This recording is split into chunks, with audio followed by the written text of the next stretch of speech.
Assalamualaikum warahmatullahi wabarakatuh. Kami dari kelompok 5 ingin mempresentasikan sistem yang akan kami rancang, yaitu sistem informasi pemilihan ketua OSIS di SMA Negeri 9 Mandau berbasis web dengan metode waterfall.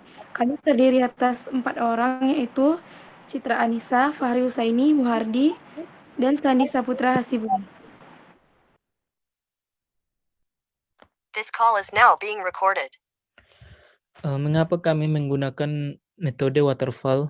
Karena metode waterfall sangat cocok untuk pembangunan sistem yang sedang kami rancang.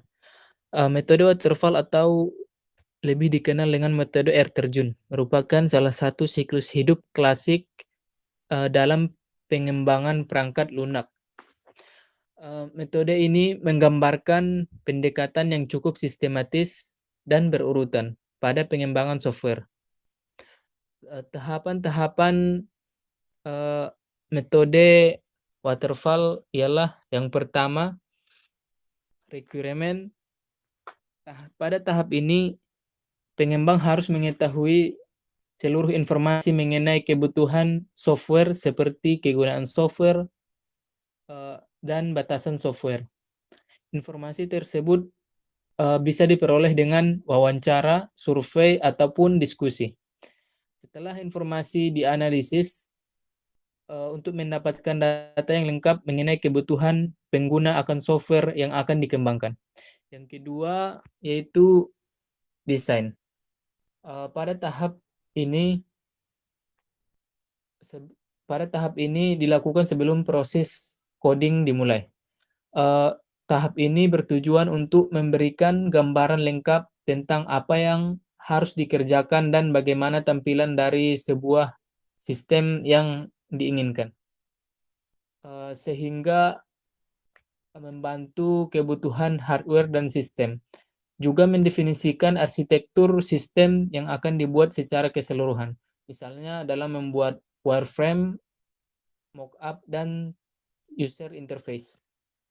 Yang ketiga, implementation. Proses penulisan kode pada tahap ini, pembuatan software akan dipecah menjadi modul-modul kecil, sehingga nantinya akan digabungkan dalam tahap selanjutnya. Dan tahap selanjutnya ialah testing. Pada tahap keempat ini, akan dilakukan penggabungan modul-modul yang sudah dibuat sebelumnya pada tahap implementation. Setelah itu dilakukan pengujian untuk mengetahui apakah software sudah sesuai desain yang diinginkan dan apakah software tersebut mengalami bug ataupun error. Yang kelima, operation maintenance adalah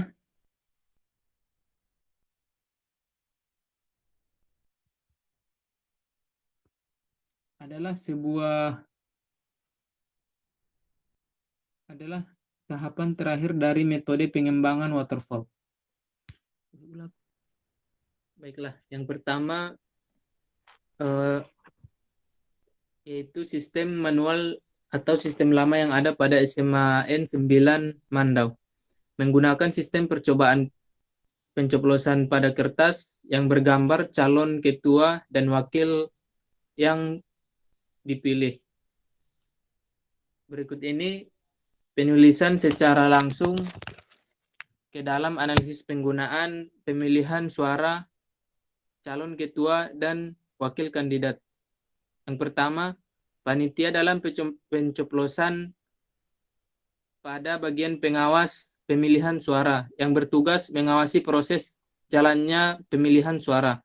Yang kedua, masyarakat SMA N9 Mandau sebagai pemilih calon ketua dan wakil kandidat dengan mencoblos pada selembar kertas yang bergambar calon ketua dan wakil kandidat tersebut di SMA 9 Mandau. Yang ketiga, pemilih yang telah memilih suara pada bilik suara memasukkan kertas suara ke dalam kotak suara. Yang keempat, pemilih mencelupkan salah satu jari ke tinta sebagai tanda bahwa pemilih tersebut telah melakukan pemilihan suara. Untuk sistem yang kami rancang yaitu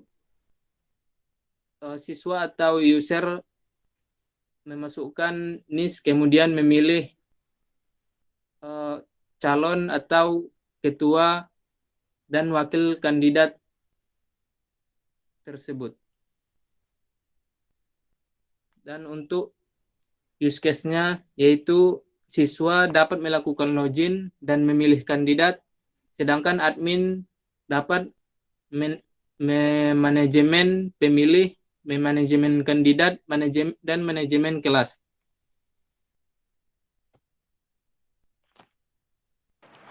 Selanjutnya yaitu diagram activity pemilihan ketua OSIS di SMA Negeri Sungai Mandau. Di mana proses ini dimulai oleh siswa yang diharuskan login terlebih dahulu, menginputkan NIS, kemudian sistem akan memverifikasi. Jika valid maka akan muncul tampilan kandidat, jika tidak valid maka siswa harus login kembali. Setelah tampilan kandidat dimunculkan pada sistem, siswa dapat memilih kandidat. Lalu siswa akan menyimpan pilihan tersebut dan sistem akan langsung memverifikasi. Setelah terverifikasi, maka sistem akan menampilkan pesan bahwa pemilihan tersebut telah berhasil.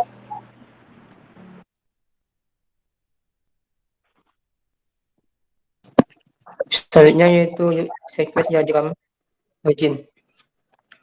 User atau siswa menginputkan NIS ke layar login, kemudian NIS itu akan dicek dalam cek user, kemudian data user akan dimasukkan ke dalam data user, dan kemudian akan dilakukan validasi user, dan akan menampilkan hasil dari validasi.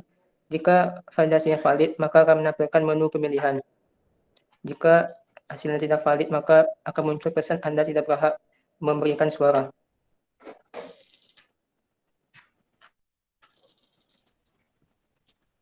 Selanjutnya, sequence diagram memilih ketua OSIS. User dan siswa memilih kandidat, kemudian di menu pemilihan, kemudian proses pemilihan ke dalam kontrol pemilihan, kemudian data pilihan akan disimpan ke dalam data hasil, kemudian data hasil akan menampilkan pesan terima kasih atas partisipasi Anda di menu pemilihan.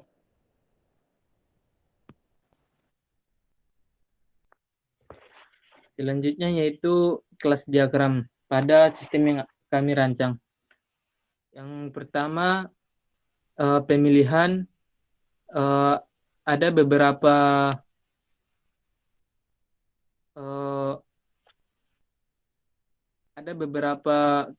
kelas ID pemilihan, NIS, ID kandidat. Kemudian pada aktor kandidat, ID kandidat, NIS, nama, siswa, kelas, foto, jumlah suara dan jumlah suara dengan semua visibility yang tidak dapat dilihat. Kemudian tabel kelas, ada ID kelas dan nama kelas. Tabel siswa, NIS, nama siswa, kelas, serta status. Sedangkan pada tabel admin, ID admin, nama admin, username, dan password admin. Selanjutnya adalah demo pada sistem yang kami rancang.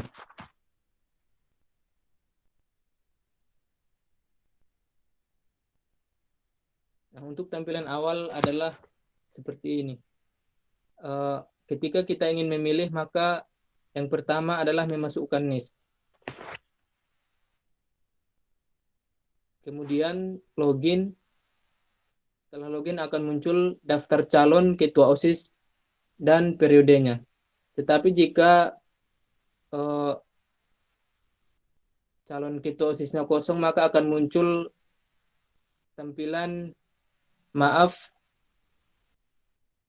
daftar calon ketua OSIS kosong atau pemilihan sudah ditutup. Nah, untuk pada tampilan vote-nya ini memiliki beberapa fitur seperti lihat visi misi atau lihat detail pada kandidat tersebut.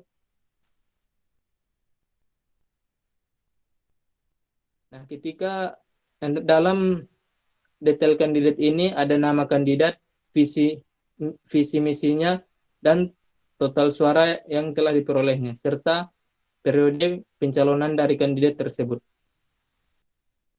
Ketika kita memberikan suara, maka akan muncul tampilan terima kasih atas partisipasi Anda.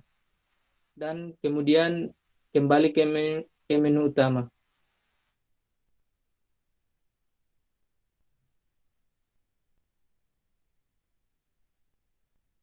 Itu ajanya.